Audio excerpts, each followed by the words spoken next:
Para se të fillojmë me videon, do ju ftoja të abonoheshit në kanalin ton Thënie për Jetën dhe të klikoni si përziles për të marrë njoftimet e videove tona më të reja. Faleminderit. Po ju thinjen flokët, lyeni flokët me këto përbërës natyral dhe i thoni lam të mirë thinjave. Kur lyeni flokët, gjëja e parë që u vjen ndërmend pasi keni arritur rezultatet të dëshiruara, është ngjyra që zgjat sa më shumë që t'jetë e mundur, në mënyrë që floku juaj të mos humbas shkëlqimin. Por flokët gri janë aty dhe pavarësisht nëse ju pëlqen ose jo, duhet t'i pranoni larja e shpeshtë e flokut dhe fytyrës dhe mos përdorimi i kremrave mbrojtës nga nxehtësia do ta bëjë që rrënja e flokut juaj të zbardhet më shpejt nga sa mendoni. Sigurisht nuk duhet t'i lyeni çdo javë, prandaj dëgjoni këtë video sipas self-line si të arrini rezultate fantastike për të patur flok më të shëndetshëm. Maska me sherebel. Përbërësit që duhen janë 150 gram sherebel, 2 qese çaj të zi dhe 500 ml ujë të zakonshëm. Së pari, lëreni ujin të vlojë. Kur të vlojë, shtoni qeset e çajit të zi dhe sherebelen. E lini të ziejnë së bashku në zjarr të ngadaltë për 15 minuta duke i përzgjedhur disa herë. Pasi të filtroni lëngun që rezulton, lani flokët me të. Nëse përsërisni këtë maskë 3 herë në javë, do të vini re se floku juaj gri nuk zbardhet aq shpejt dhe ngjyra do të zgjasë më shumë. Edhe maska me rozmarin do t'japë rezultate të shkëlqyera në këtë aspekt. Rozmarina është një përbërës në shumë ngjyra të flokut që shpesh stimulon edhe rritjen e flokut. Rregullon pH-in natyral të kokës dhe parandalon formimin e flokut gri. Këtë herë ne ju rekomandojmë ta përdorni për të parandaluar flokët gri dhe të hidratoni flokun tuaj. Përbërësit që duhen janë 200 gram rozmarin të shtypur, 5 pika vaj ulliri dhe 1 litër ujë. Zgjeni ujin me rozmarin për 15 minuta dhe shtoni disa pika vaj ulliri. Pasi përzgjerja të jetë zgjerë, do të vini re se ajo gradualisht ngurtësohet, duke formuar një masë më të trashë. Kur të ftohet e kulloni dhe derni në flok duke përdorur një shishe spërkatëse dhe masazhojeni. Përdoreni këtë maskë 2 herë në ditë dhe keni kujdes, nuk ka nevojë ta shplani. Maska me gjethet e arrës. Mund të mos e dini, por gjethet e arrës përmbajnë në një industri kozmetike që prodhon edhe ngjyra. Ato përmbajnë juglone, një ngjyrë natyrale që forcon edhe rrënjën e flokut dhe fsheh flokët gri. Dhe meqense pemët e para mund të përdoren, rekomandohet që maska të përdoret sa më shpejt jetë e mundur. Përbërësit që duhen në këtë rast janë 1 litër ujë dhe 20 gjethe arre. Ngrohni ujin derisa të vlojë dhe kur të shikoni flloskat e para të ujit të vluar, shtoni gjethet e plota. E lini përzgjerjen të qëndrojë për 2 orë derisa uji të avullojë dhe gjethet të tkurren. Pastaj filtrojeni dhe aplikojeni në rrënjë me një furçë. Kur të përzgjerni të gjithë përbërjen, e aplikoni në flok, e lini atë për të paktën 30 minuta dhe më pas e aplikoni duke e shplar me ujë të vakët. Kjo është një mënyrë natyrale për të përmirësuar edhe gjendjen tuaj të flokut dhe për të evituar gjithashtu edhe thinjat. Vaji i rozmarinës. Përdoret prej shekuish për të patur rezultate fantastike për shëndetin e flokut tuaj. Por zgjedhja e recetave natyrale në kushte shtëpie mund t'japë rezultate të mira ushqyese për flokun.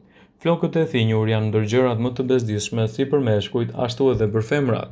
Ato mundet të shfaqen edhe në një moshë më të re dhe jo domosdoshmërisht pas moshës 50 vjeçare. Ka njerëz të cilët pajtohen me këtë dhe nuk bëjnë asgjë për t'i mbuluar. Ka të tjerët që përdorin metoda të ndryshme standarde, siç janë edhe bojrat që përdoren për lyerjen e tyre. Por gjithashtu, ndonjëherë zgjedhjen mund ta keni shumë afër në shtëpinë tuaj, pa e kuptuar deri tani. Ka disa përbërës kaq të thjeshtë, mund t'i përdorni në recetat tuaja të përditshme dhe t'japin rezultate fantastike në dukjen e flokut tuaj. Sherebela është një prej tyre. E njohur për përfitimet e larta shëndetësore, ajo është e përdorur që në lashtësi për të nxitur rritjen e flokut dhe për t'i mbajtur larg thinjat në flok. Uthulla e mollës po ashtu funksionon për mrekulli. Është një pastrues i shkëlqyer për flokët. Kjo recetë është gjithashtu një mundësi për femrat që kanë flokë brune dhe mund të ndihmojë edhe në mbrojtjen e ngjyrës natyrale të flokut dhe fshehjen e thinjave të tyre. Përbërësit që duhen në këtë rast për aplikimin e kësaj recete janë 1/4 e filxhanit me uthull molle, 2 lugë gjethe me gjethe sherebele, 2 gota me ujë. Përgatitja e kësaj recete është shumë e thjeshtë dhe mund të ndiqni këto hapa në realizimin e saj. Hidhni ujin në një enë dhe vendoseni në zjarr të vlojë. Hiqeni nga zjarri dhe hidhni mbi të gjethet e sherebeles.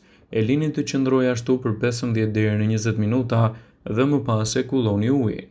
Hidheni në të uthullën dhe i përzieni mirë së bashku. Lani fillimisht flokun dhe më pas hidheni përzierjen mbi flokun tuaj. Thajini kokën me një peshqir. Bëjeni këtë vazhdimisht sa herë që të lani flokun tuaj. Gjithashtu, ajo do t'japë rezultate më të mira. Kjo do të erësojë ngjyrën tuaj të flokut, do t'i japë flokut tuaj shkëlqim dhe do të ndihmojë gjithashtu edhe në dukjen më të mirë të tyre. Flokët e thinjur, siç dihet, jo gjithmonë kanë lidhje me moshën dhe me vitet.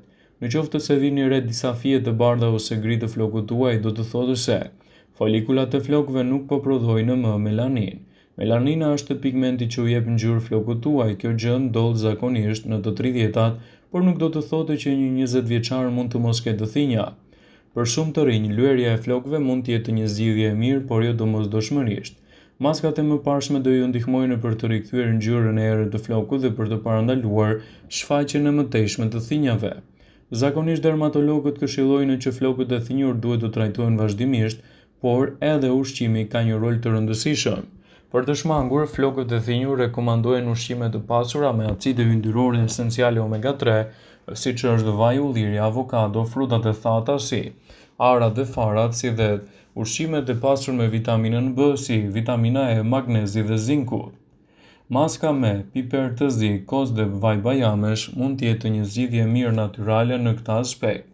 Në një enë shtoni 10 gram piper të zi të grirë, një lugë gjedhe me koz dhe një lugë gjedhe vaj bajamesh. Lyeni flokët që nga maja të rrënja dhe më pas mbani përzierje në kokën tuaj për 30 minuta. Përdoreni këtë maskë të paktën 1 deri në 2 herë në javë dhe do të keni edhe rezultatet e para efikase. Maska me kafe, koz dhe uthullmolle gjithashtu mund të japë rezultate fantastike në këtë drejtim. Siç vihet re, edhe me maskën e mësipërme, kosi është përbërësi kryesor që ndihmon në zbehjen e thinjave. Për këtë maskë duhet të përzieni 50 ml kos natyral, një lugë kafe e përzier me një lugë uthullmolle derisa të përfitoni një maskë homogjene. Pasi t'i keni larë flokët si zakonisht, aplikoni maskën nga rrënjat e majat dhe mbani për 90 minuta. Mbështjellni flokët me qese plastike ose me peshqir. Lani kokën me ujë të vakët dhe në fund e shplani atë dhe e thani në temperaturën e ambientit. Kështu do të keni rezultate fantastike kundër thinjave dhe gjithashtu do të keni një mburojë të mirë për shëndetin e flokëve. Thinjat duhet të mbahen nën kontroll pasi lënia e tyre pas dore ka të bëjë edhe me çështjet tuaja shëndetësore. Flokët bëhen të thinjur kur qelizat yndyrë prodhuese ndalojnë prodhimin e pigmentit. Në mënyrë tipike, njerëzit fillojnë të kenë flokë të thinjur gjatë të 30-tave të tyre. Sigurisht, flokët e thinjur mund të ndryshojnë për të fshehur thinjat, por në qoftë se dëshironi të mos keni ngjyrë tjetër të flokut, por ngjyra e vërtetë e flokut tuaj sugjerohet edhe të përdoren në recetat e duhura. E gjitha çfarë duhet të bëni është një tenxhere me lëvore të patates dhe 2 gota uji. Përgatitja: hidhini lëvoret e patates në ujë dhe e lini të vlojë për 5 minuta. E lini që të ftohet lëngu në fillim, kthehet në një ngjyrë të verdhë, më pas në një ngjyrë të zezë. Përdorimi: lani flokët me shampo siç bëni zakonisht. Hidheni përzierjen e patateve në flokun tuaj dhe pastaj e mbuloni flokun tuaj me një peshqir. E mbani atë për disa minuta. Kjo përzierje e bën flokët tuaj të duken edhe më të errët dhe të largojnë thinjat. Gjithashtu, thinjat mund të lidhen edhe me çështje të ndryshme shëndetësore, prandaj ekspertët sugjerojnë përdorimin e recetave në mënyrë natyrale dhe mbi të gjitha, konsulta e duhur me mjekun për të sjellë rezultate fantastike kundër këtyre komplikacioneve që nxisin edhe thinjat e para në flokun tuaj. Vëmendje: ju bëjmë me dije se informacionet në këtë video kanë për qëllim që të plotësojnë, të mos zëvendësojnë këshillat e mjekut tuaj ose të ofruesit të kujdesit tuaj shëndetësor, dhe nuk kanë për qëllim që të mbulojnë të gjitha përdorimet e mundshme, masat paraprake, ndërveprimet ose dhe efektet e tyre negative për shëndetin tuaj. Pasi ta dëgjonit këtë video, do ju ftoja t'i bënit like dhe ta shpërndanit atë në profilin tuaj në mënyrë që të informohen dhe miqtë e tu.